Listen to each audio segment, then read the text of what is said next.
The upside leader, the stronger of the two indices, found its way up to its buy side. This one, when you're looking at, or if you're observing or studying the weaker of the two, one of the things you have in your notes is you have to allow for a little bit more reluctance in price. It won't be so snappy, like real quick responsiveness to a discount array, something that would support price. It can just meander around a little bit and then eventually start moving up. That's the frustrating part about trading when you don't understand the characteristics of trading in a strong market, relatively strong from a correlation stance, versus a market that's closely correlated but moving in sympathy after the fact, which is my sixth sister concept, where it's likely to go up there, it's likely to go higher, it's likely to move in sympathy with what the other one did, but it's going to be met with a lot of opposition, which would make it what? A low resistance liquidity run or a high resistance liquidity run. High resistance liquidity run. So it can get there, but it's going to go there.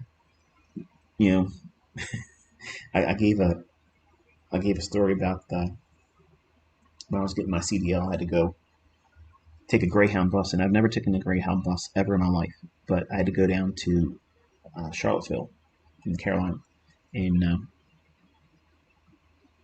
the trip was supposed to be, less than 10 hours, and it took me like 18 hours, and a guy falling asleep on my shoulder, drooling on me, and I didn't go to the bathroom the whole time, and sipped the same water bottle because I was afraid if I drank anymore I'd want to go to the bathroom. When I got up, my legs and my ass were completely numb. So my expectation going on that trip was it should take this long. But in reality, it was horrendous. It was so long because they kept adding stops and stuff, and I was getting pissed off. I'm like, what is going on here? Why won't this thing get me to where I got to go? Why keep adding stops? And the driver's like, well, this is what we have to do. I've never rode a Greyhound bus ever again, and I never will. Okay, it doesn't work like that. So high resistance liquidity run signatures are much like that, where they'll get you where you think it's going to go, but it's going to get there on a time schedule that you're probably not going to be comfortable enduring. So when we do analysis, we want to do a lot of work in determining which one is the leader, which one's the laggard, which one has the signatures that are supporting continuation, which one has unfulfilled, either premium, in this case, a premium array here and up here. They're unfulfilled. It's like unfinished business, basically. So we have to submit to a whole lot of discomfort, like all this business in here. Like, for instance, if you were just using the midpoint, which is the mean threshold I was talking about, that order block, if you went long there and you took your profits right at this high that's being breached right here, that right there is a nice little bread and butter setup. There's your 5 handles right there.